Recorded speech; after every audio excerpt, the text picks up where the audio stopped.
इसीलिए हमारे सनातन धर्म में बेटी की विदाई में चलनी, झाड़ू,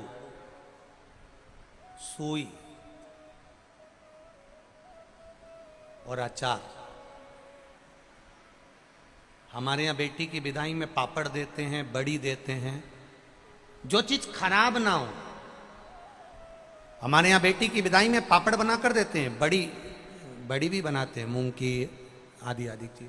पर कुछ चीजें हमारे यहाँ बेटी की विदाई में नहीं जाती महाराज। एक सुई, दूसरी जम के बोलो जरा, झाड़ू, तीसरी चलनी और चौथी अचार की बरनी। ये चीजें नहीं।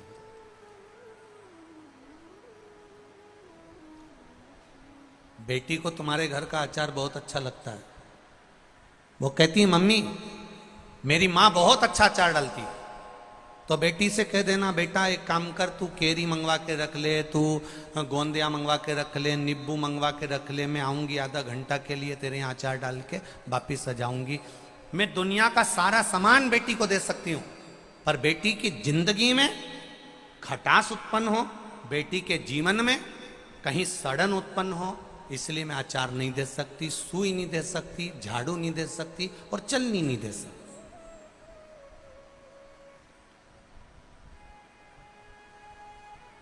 ना जाने कौन कौन तुमको अकल दे देता है संक्रांति के टाइम पर। जब मकर संक्रांति आती है ना, तब माताएं 13 चीजें बांटती है। इधर बेटमा साइड बांटते कि नहीं बांटते? अरे बोलो, जम के बोलो।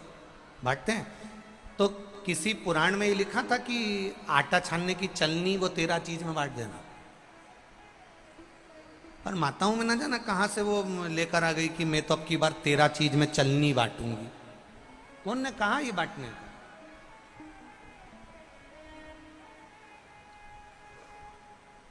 जो भगवान की सेवा में कार्य आए, जो भगवान के भजन में कार्यरत रहे, जो भगवान की सेवा में, ठाकुर की सेवा में, राम की सेवा में, मेरे कृष्ण की सेवा में, मेरे शिव की सेवा में जो तल्लीनता से सेवा में कार्य आए, वो चीज बांटो तो चल जाइए। चलनी कौन ने बांटने की कही थी तुमसे कि चलनी बांट?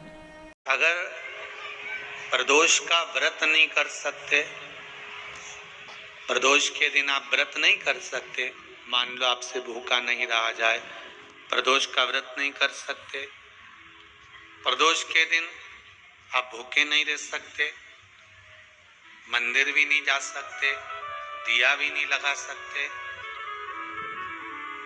तो शिव महापुराण की कथा कहती है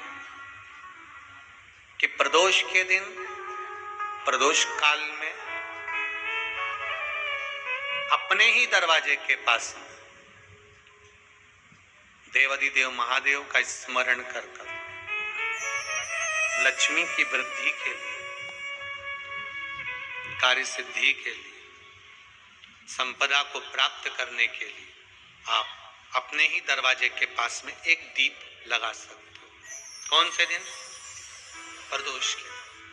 हम तो कई बार कहते हैं महाराज जी, अगर ऐसा लगे किसी औषधि को आप ले रहे हैं, मालूम पड़े कि औषधि आपको लग नहीं रही है, शिव महापुराण की कथा करेंगे, मान लो औषधि आपको नहीं लग रही, आपने औषधि बहुत दिनों से ले रहे हो, कोई दवाई, मान लो आप किसी भी दवाई को ग्रहण कर रहे हैं और वो औषधि लगी नहीं रही है, वो शरीर को लगी नहीं पा रही और आप ठीक ही नहीं हो पा रहे, 15 दिन हो गए, 8 दिन हो गए, बताओ, उतना की उतना ही कैटरीना है, उतना ही उतना अपना भरा हुआ, वही की वही लीवर, वही की वही किडनी, वही की वही स्मरण, सभी कुछ वही वही है,